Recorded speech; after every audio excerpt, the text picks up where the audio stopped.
Bharatiya Janata party के और जो कांग्रेस से आकर के या रालोपा से आकर के हमारे साथ जुड़े वो सभी पंचायत समिति मेंबर, जिला परिषद सदस्यगण, पूर्व पार्षद, माताएं, बहनें और मीडिया के बंधुओं और भारी संख्या में यहाँ पर उपस्थित मेरे युवा साथियों, मुझे बहुत खुशी है आज कि मेरी इस नामांकन रैली में मुझे कई चेहरे ऐसे दिखाई दे रहे हैं जो सिर्फ नागौर या नागौर ग्रामीण के नहीं, जो लाडनू से भी आए हैं, जो डीडवाना से आ रखे हैं, जो नावा से आए हुए हैं,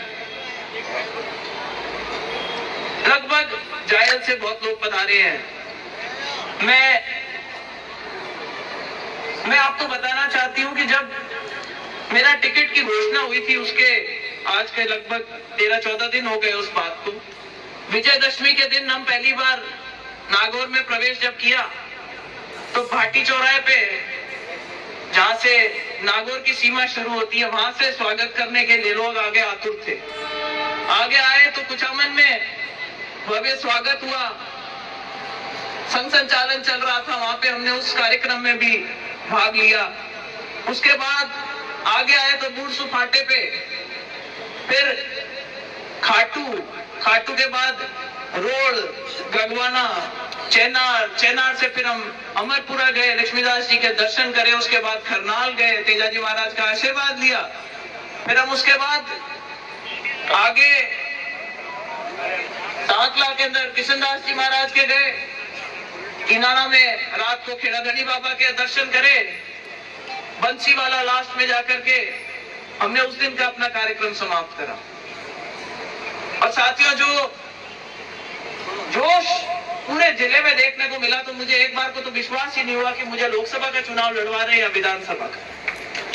इतना प्रेम, इतना मान सम्मान जो नागौर की जनता ने हमेशा हमारे परिवार को दिया है, जिसकी वजह से एक पहचान बनी मिर्दाओं की। कोई नहीं जानता गांव में बैठे हुए मिर्दा कौन थे अगर आप लोगों ने उनका साथ नहीं दिया होता। और अगर एक नागौर की पहचान बनी पूरी दुनिया में तो वो इसलिए था क्योंकि आप अपने नेताओं के पीछे खड़े रहे और आपके उन नेताओं ने आपके जो मुद्दे से उनको उठाया, चाहे किसानों का मुद्दा हो, जमीन से जुड़ा हुआ कोई भी मुद्दा हो। कौन से पड़े हुए हैं जो ये नहीं चाहते कि साफ सुथरी अच्छी राजनीति जिले में हो। 2014 में जब मैंने चुनाव लड़ा तो लोगों ने स्कीम लड़ाई की ऐसा नहीं हो जाए कि ज्योति मिर्धा जीत जाए। आप लोगों का बहुत आशीर्वाद था मुझ पे उस समय। तो हमारे मुख्यमंत्री जी जो हमारे खिलाफ थे, उन्होंने हनुमान बेनीवाल जी को निर्दलीय खड़ा किया। वो खुद चुनाव नहीं जीते, उनकी जमानत जब्त हुई, लेकिन वो हमें भी चुनाव हरा बैठे। कोई बात नहीं, मोदी जी की लहर थी और बहुत ही एक अच्छे इंसान को आपने चुन करके यहाँ से लोकसभा में भेजा। उन्होंने हमेशा समाज को आगे बढ़ाने की बात करी, विकास कार्य करवाने के काम करे, समाज के जितने बच्चों को शिक्षा की ओर ले जा सकते थे ऐसी बात करी। फिर समय आया 2019 का, फिर से मोदी जी की लहर थी। भारतीय जनता पार्टी के कुछ नेताओं ने मुझसे संपर्क साधा था कि हम चाहते हैं कि आप भारतीय जनता पार्टी में आ जाएं। कुछ 19-20 हुआ, कुछ लोग इनका समर्थन कर रहे थे और एक गठबंधन हो गया। ये मेरे सामने चुनाव लड़ लिए और यहां से जीत करके लोकसभा पहुंचे। लेकिन साथियों, नारा उस टाइम पर क्या दिया था? उस टाइम पे हमारे जो छोटे भाई थे ना, जो साथ में वानर सेना में घूमते थे, मैं कह दियो कि भाई बुआ जी है जकाने दिल्ली पुगाओ, फूफा जी क्या पड़े रोटियां का फोड़ा पड़े। मैं देख भेजा काम कर दिया यार, क्या बे कहीं हुई तो भाई टाइम बदल गई। फूफा जी आज स्टेज मत ही है मैंने क्यों भी टाइम क्या बुआ जी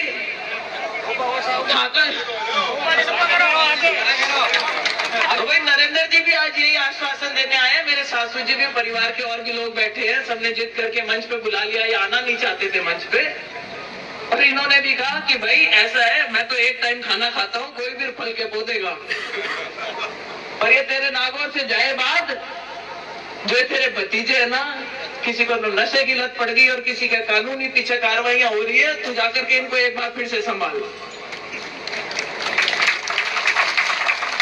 भारतीय जनता पार्टी की तरफ से न्योता आया, मैंने भारतीय जनता पार्टी ज्वाइन करी और आज आप लोगों को एक बार इस मंच से विश्वास दिलाना चाहती हूँ कि देखो, जिम्मेवारी हर आदमी महसूस करता है। मुझ पे बहुत भार है इस चीज का कि आपने जो परिवार को हमेशा समर्थन दिया। मेरे भी भगवान के जैसे एक बेटा है, 12वीं में पढ़ रहा है, पढ़ाई में ठीक ठाक है, फुटबॉल ज्यादा अच्छी खेलता है।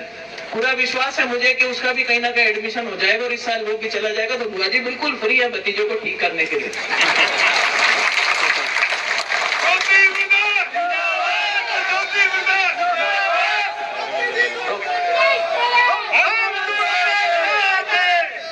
तो भाई परिवार की तरफ से पूरी छूट है, बिल्कुल फ्री है।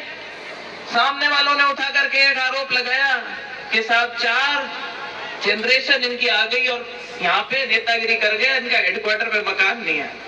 मैंने कहा 10 शहरों में ले रखा, एक शहर में और सही। आने से पहले मकान खरीदा, रजिस्ट्री कराई और आज जब मैंने मेरा नामांकन दाखिल किया है तो 111 नंबर अमर सिंह कॉलोनी, स्थायी पता। किसी की जरूरत नहीं है, सीधे आओ सीधे मिलो।